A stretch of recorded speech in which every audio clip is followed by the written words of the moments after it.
क्या आप जानते हैं कि सनातनी कौन सा कैलेंडर फॉलो करते हैं? क्या आप जानते हैं कि सोलर और लूनर में क्या अंतर है? जय श्री कृष्णा। मैं पंडित आर.एस. भट्ट आपको बताने जा रहा हूं कि हम सनातनी अपना त्योहार किस कैलेंडर के अनुसार मनाते हैं। हम अपने त्योहार सौर मास के अनुसार यानी सोलर के अनुसार यानी चंद्रमास के अनुसार मनाते हैं। ऐसे कुछ प्रश्न आए थे मेरे पास, तो उसका उत्तर में मैं कहूं कि हम दोनों ही प्रकार से अपने त्योहारों को मनाते हैं, लेकिन हमारे अधिक त्योहार चंद्रमास के अनुसार ही मनाए जाते हैं। और जैसे दीपावली है, होली है, रक्षाबंधन है, प्रत्येक जो त्योहार आते हैं ये चंद्रमा के अनुसार मनाए जाते हैं। जैसे कार्तिक अमावस्या को दीपावली मनाई जाती है और फाल्गुन पूर्णिमा को होली मनाई जाती है। इस प्रकार से हमारे सभी त्योहार चाहे कहीं हो, चाहे कोई सोलर मानता हो या लूनर मानता हो, सभी लोग अपने त्योहार इन त्योहारों को चंद्रमास के अनुसार मनाते हैं। लेकिन कुछ त्योहार चाहे कहीं हो, वो सभी लोग सूर्य मास के अनुसार उन त्योहारों को मनाते हैं। जैसे मकर संक्रांति है, मकर विलक्कु है, विशु है, पोंगल है, ओणम है, लोहड़ी है, बैसाखी है। ये सभी त्योहार सूर्य संक्रांति के अनुसार मनाए जाते हैं।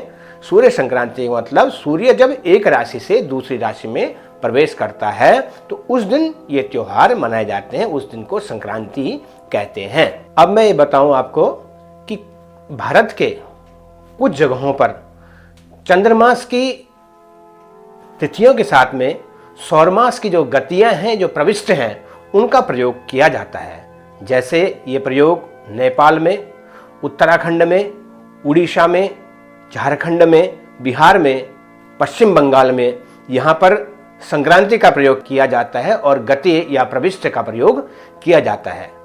लेकिन फिर मैं दोबारा कहूँ कि हम दोनों प्रकार की मासों को मानते हैं, क्योंकि अगर सौर मास नहीं हो तो चंद्रमास का बैलेंस नहीं बनेगा। इसमें क्या है कि सौर मास क्या है? प्रथम मैं ये बताऊं आपको, पृथ्वी सूर्य की एक परिक्रमा पूर्ण करती है, उसे सौर मास कहते हैं, जो लगभग 365 दिन का होता है। और चंद्रमा जब 12 राशियों की 12 बार पृथ्वी की परिक्रमा कर लेती है तो उसे चंद्रमास कहते हैं। चंद्रमा एक महीने में ही सभी राशियों का भ्रमण कर लेती है। तो ये थोड़ा तकनीकी विषय हो जाएगा कि वृत्त के सभी कोणों का मान 360 डिग्री होता है और 360 डिग्री को हमारे सनातन के उन मनीषियों ने बहुत अच्छी गणितीय पद्धति से 12 हिस्सों में बांटा है, जो कि वर्तमान में अंतरराष्ट्रीय जो ग्रेगोरियन कैलेंडर है उसने भी इस मानक को माना है। और इसी मानक के अनुसार वर्ष के 12 हिस्से मानकर ही सभी महीने चलते हैं। दूसरा ये बताऊं, सौर मास या चंद्रमास हो, हम आज की तारीख पर हमारे जो नागरिक महीना है, जो वास्तव में हम अपने जीवन में प्रयोग कर रहे हैं, वो है ग्रेगोरियन कैलेंडर। जो तारीखें होती हैं, जो जनवरी से पहली तारीख होती है, इससे पहले वहाँ का रोमन कैलेंडर चलता था, जूलियन कैलेंडर चलता था। 16वीं सदी में कुछ सुधार हुआ इसमें ग्रेगोरियन कैलेंडर में, और तब से बिल्कुल पूरी दुनिया में 1 तारीख को नया साल और 31 तारीख को 31 दिसंबर को साल पूर्ण हो जाता है।